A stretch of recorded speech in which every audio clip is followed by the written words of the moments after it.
বিশ্বনবী রাহমাতুল লিল আলামিন বলেন, আবু বকর তোমার রূহ বের করার সময় আল্লাহর ফেরেশতারা কানের কাছে কোরআনের আয়াত পড়বে আর রূহ বের করবে। আল্লাহ ওয়ালারা ওই সালাম শুনে আয়াত শুনে মৃত্যু যন্ত্রণার কথা বলে যাবে। আল্লাহর নবী বলেন, ও আবু বকর এই আয়াত পড়বে তোমার কানের কাছে, ইয়া আইয়াতুহান নাফসুল মুতমাইন্না ইরজিই ইলা রাব্বিকি রাদিয়াতান মারদিয়া ফাদখুলি ফি ইবাদি ওয়াদখুলি জান্নাতি। জোরে কর না সুবহানাল্লাহ। হুজুর বুঝছি না সুবহানাল্লাহ কেন না বুঝছি কর। ফেরেশতারা কানের কাছে বলবে, আবু বকর ইয়া আইয়াতুহান নাফসুল মুতমাইন্না, এই প্রশান্ত মন, ইরজিই ফিরে আয়, ফিরে আসো। কোথায় ফিরে যাব? ইলা রাব্বিকি, তোমার রবের দিকে চলে আসো। কোন অবস্থায়? রাদিয়াতান মারদিয়া, তুমি আল্লাহর প্রতি রাজি, আল্লাহ তোমার প্রতি রাজি। আয়ো ফিরে আসো। ফাদখুলি ফি ইবাদি ওয়াদখুলি জান্নাতি, আল্লাহর প্রিয় বান্দাদের অন্তর্ভুক্ত হও আর আল্লাহর তৈরি জান্নাতের ভিতরে ঢুকে যাও। যন্ত্রণা আর যন্ত্রণা থাকতো না, যন্ত্রণা হইব। আগে এমনি দইরা ফুরা গালতো, দু চান দর দর দর মনো ফুরা, দুই চার জন আর এখন অপারেশন করে ইনজেকশন দিয়ে অবশ করি দেয়। যন্ত্রণা হয় না যেটা না ওই হে কইতারে না ঘুমাই গেছেন কেন? আমার কথা বুঝতেছেন নি? যন্ত্রণা হইতেছে না, এটা না হইতেছে কিন্তু কইতারে না। ঠিক কিনা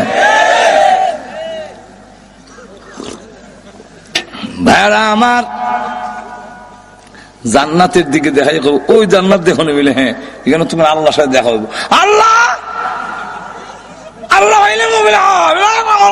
রুবাই করছে কোথারে না। আর তোদের কন্যা সুবহানাল্লাহ। আল্লাহ আরো উদাহরণ দিতাম নি। ওখানে না আপনারা হাসপাতাল নিয়ে খতনা করাইলেন, আমরা ছোট সময় তো খতনা করাই তো আজমে আইয়া যেমনে খালি দেখছি আজম এক দৌড় দিয়ে বাড়ি সাইরা আরেক বাড়ির গরুর গোয়াইলের ভিতরে গিয়ে লুকাইছি। দইটা আনে গে বড় ভাই দিকা কোন সময় বিদায় করে দিছি বেটারে। দিকা না বেলা আমি তোর বড় ভাই না। দিকা নিয়া জল চকিত বয়াইছে। আর আজম জোর করে না যখন বয়াই দিছে, বয়াই দিয়া দুই ঠ্যাং দুই দিকে আর কল্লা মুখ ওই দিকে বুড়াইয়া আমি ধরছে কি ধরার মতো। ওরকম ঠিক কিনা? এই যে ধরার মতো ধরছে, এমন সময় দেখা যায় আল্লাহ ধরার মতো ধরছে আর খালি বেটা আত্মার যন্ত্র বাইল করতেছে, এটা কাপড়ের মধ্যে কি তো জানে পাউডার লাগাইতেছে, ব্যান্ডিস বন্ডিস আর যন্ত্রপাতি দেখা এখনো করলাম আমার গায়ে সইছেও না ধরছেও না, কিন্তু দেখবেন চিল্লাই মরি যাই মারলে লগো মারলে খালি যে।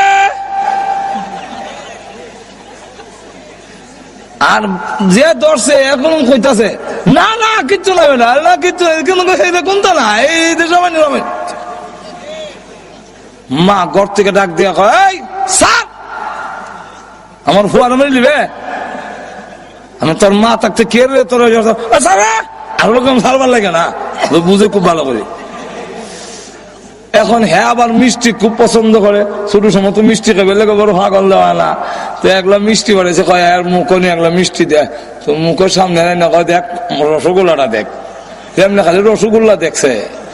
এখন আর যন্ত্রর দিকে খেয়াল নাই, তো যন্ত্রণাও নাই, এখন খালি হেওয়ানিটা আছে।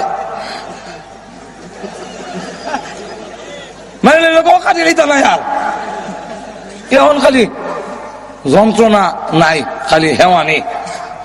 এই অবস্থায় রসগোল্লা দিছে মুখে, মুখে দেওয়ার পরে যেই মাত্র এখানো করছে দাঁত করতো রসগোল্লা সারা জিব্বা যখন সরে গেছে কি চোখ টিপ দিয়া বলে ভয় করো না, চিন্তা করো না, ঘাবড়াও না, ওই জান্নাত তাকায়া দেখো, জান্নাতের দিকে তাকাইয়া রসগোল্লা শরবতের গ্লাস মুখের সামনে দেখায়, তোরে খাওয়াইতাম। এই অবস্থা দেখে আজরাইল কোন সময় তার রূহ বের করেছে একটুকু খবর থাকবে না, যদি সত্যিকারের মুমিন হওয়া যায়। আর না এমন ভাবে চাপ দিয়ে ধরবে, হাড্ডিগুলো যখন ভেঙে চুরমার হয়ে যাবে, চিৎকার হয়ে থাকবে, তোমরা রাখো আমাকে একটু সাহায্য করো।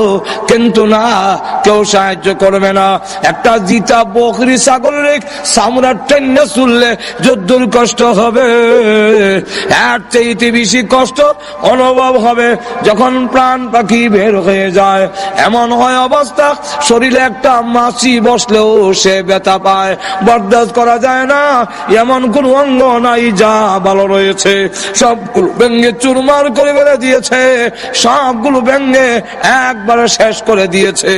এইভাবে রূহ বের করে যখন নিয়ে যাবে আল্লাহ রাব্বুল আলামিনের দরবারে,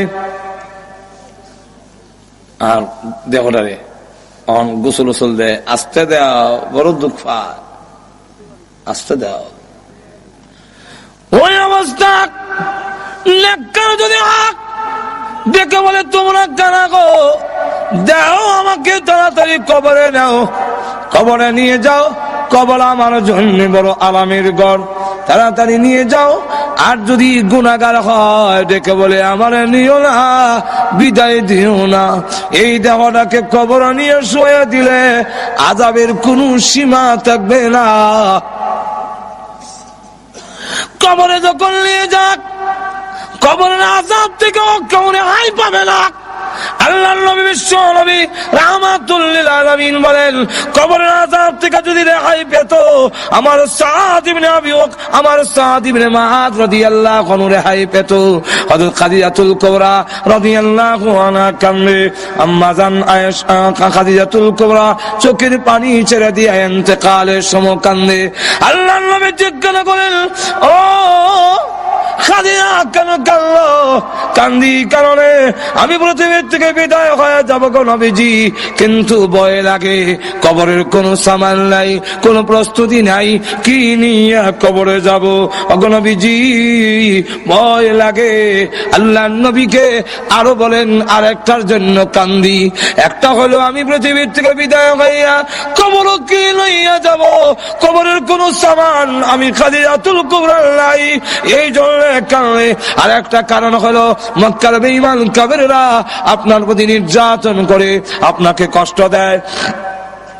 আমি খাদিজা আপনার পাশে ছিলাম, আমি বিদায় হয়ে গেলে আপনার সহযোগিতা কে করবে? নবীজি দুঃখের পাশে ছিলেন খাদিজাতুল কুবরা, আমি বিদায় হয়ে গেলে তখন আপনার সহযোগিতা কে করবে?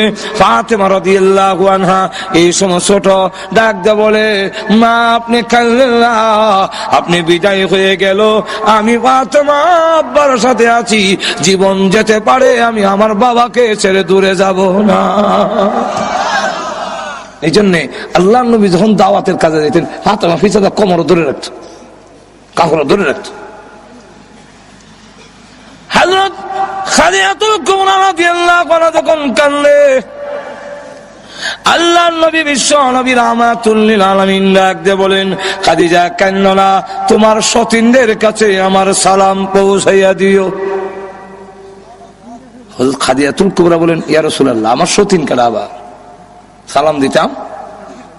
আপনি তো আমার আগে আর কোন বিয়ে করেন নাই, কেডা গেল আমার আগে সালাম দিতাম গিয়া? আল্লাহর নবী বলেন, ও খাদিজা, জান্নাতের ভিতরে মরিয়ম এবং আসিয়ার বিবাহ আমি বিশ্ব নবীর সাথে হবে, তাই তারা হবে তোমার সতীন। এই কথার মাধ্যমে জানাইয়া দিলাম সালাম দিও, এর অর্থ হলো তুমিও আল্লাহর তৈরি জান্নাতের ভিতরে চলে যাচ্ছ। তাদেরকে সালাম দিতে গেলে জান্নাতে যাওয়া লাগতো না, দুজকে গিয়া পাইব।